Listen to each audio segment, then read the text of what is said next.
we have issued DO6 2026, or what we call as the Ensuring a Safe and Motivating Learning Environment.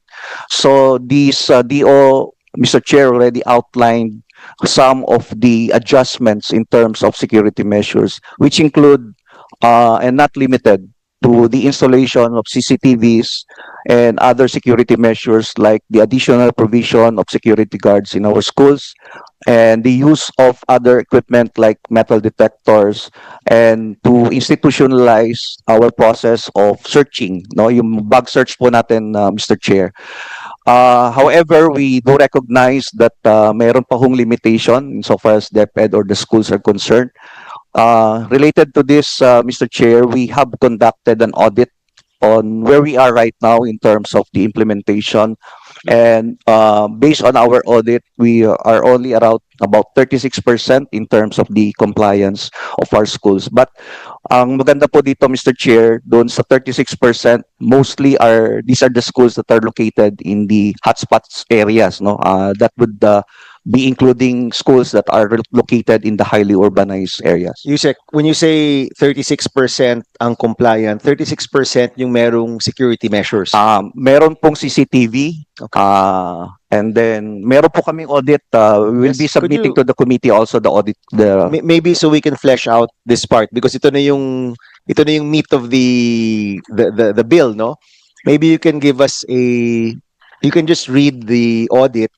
Ilan yung may CCTV na, ilan yung may security Apo. guard, ilan yung meron ng coordination with the police or the barangay tanods.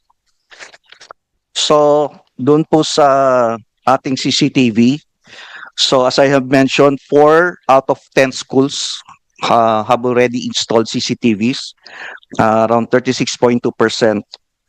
And based on the disaggregation of that, around 80% of those or 13,802 schools have less than 10 CCTV. So, pinabilang din po namin, Mr. Chair, kung meron man silang CCTV, pero ilan. And the number would depend really on the size of the school, kung gaano po kalaki. 14.2% of that would have 11 to 19 CCTV cameras, and around 6.14% of those would have more than 20 CCTV cameras. So dun po sa Tacloban, San Jose National High School, Mr. Chair, nung pumunta rin po kami doon, we saw that they have 8 working CCTVs. In terms of the metal detectors, based on our audit, 1 of 10 schools would have metal detectors. Although in NCR, meron na ho tayong nakita mga schools na hindi ho metal detector but it's a walk-through detector. Para ho kasi the challenge of DepEd, Mr. Chair, Senate President, yung malalaking schools po natin kung metal detector and coupled with bug search, talagang may queuing po talaga. So that's one of the challenges ng ating po mga big schools talaga because talagang pipila po yung bata sa labas.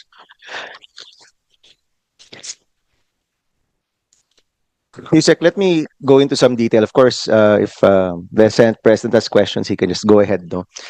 So sa Tacloban, meron pong CCTV. May nanonood ba o nagre-record lang sila? Good question, Mr. Chair, kasi we saw the CCTV working. The number one question is, are these CCTVs installed in strategic areas? Okay. Yung location po ng school. Kasi malaki po yung school eh. So, although merong nakatutok sa gate, meron pong nakatutok, but there are blind spots or blind spot areas in the school na wala po talaga. And I think these are ito po yung mga opportunities wherein even if you have secured the gates, meron po talagang pwedeng pasukan. Second, would that it's really, I think, purely recording because Exactly. it's the monitor is placed inside the school principal's office. So wala na rin ho sigurong time yung principal na panoorin yung CCTV on a daily basis because sa dami po ng trabaho. So that's also one thing that we would like to strengthen, that it's not only the recording, but there should be a review of the CCTV and analysis. Actually watching, Yes, sir. diba? Yes, sir. Kasi kumbaga kung yung mga CCTV nandyan para mag-record, that's to, address bullying complaints later on or security complaints later on. But ang importansya ng CCTV in the case of the Tacloban incident was nung nangyayari na, pwedeng madirect yung teachers or security personnel to really go to the or to get the security personnel to really go to the areas where the shooters were, no? So in the School Safety Act or in your DO, let's try to really flesh it out na hindi lang yung presensya ng CCTV, Mhm. pero meron talagang nanonood, 'di ba? May security officer talaga for every school or I'm sure you're going to determine which schools yung kailangan talaga, maybe yung above a certain threshold. Baka pwedeng isama na rin natin siya, no? Dun sa batas. And of course, as we finish this law, we'll go into the budget and hopefully we'll be able to provide some support. Kasi right now, yung first of all, I'm surprised na 40% ng mga schools may CCTV. Kinukuha nila yan sa MOE nila. Correct, di ba? Either that, Mr. Chair, or meron pong mga Donasyon. donate. Oo, yes. Meron pong nagpo-provide or they're using their special education fund coming from the The LGU. LGU. Okay, so naghahanap sila ng paraan para magkaroon ng gantong security measures. Of course, if we put it in the law, then it becomes our responsibility to fund. In the same way we're funding classrooms and we're funding chairs and tables and devices, we have to fund these security measures as well, no? Yes, sir. Kung ito man ay walk-through metal detector or added personnel or CCTVs and the like, no? Ako lang siguro, wag tayong tumigil sa devices. Kasi kahit may device, kung wala naman hong gumagamit o wala naman hong tamang paggamit, hindi rin siya hindi rin siya magiging solusyon dun sa hinahanap natin. So, I agree. This was, to be fair, this was Senator Tulfo's main provision in his amendments to the Anti-Bullying Act.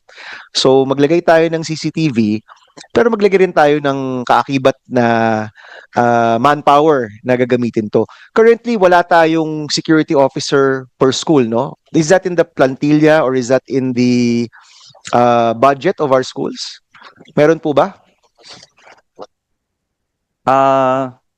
Ang meron po natin, Mr. Chair, security guards Meron. or what we call as watchmen or watchman.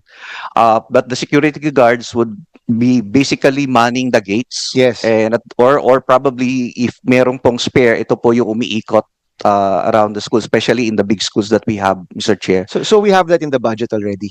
Ano po ito? There is a plantilla. Yusek Willie would know that natamaan po kasi ito ng rationalization natin, Mr. Chair. Kaya many of those items were affected by what we call a CTI, coterminous to the incumbent. So kasi ang naging direction po, Mr. Chair, nung rationalization is to outsource. So many of our schools, of those who have security guards, they have already outsourced, meaning they have already contracted security agencies using. That's not naman kumbaga that's a separate concern kung DepEd personnel ba sila or contracted out sila, but is it mandated that every school has a security guard right now? Or kasi parang di naman lahat, pag umihikot kami, parang di naman lahat may security guard, no? Yes, Mr. Chair. Do we have data on that? Kung ilang mga eskwelahan yung may security guard? Meron po.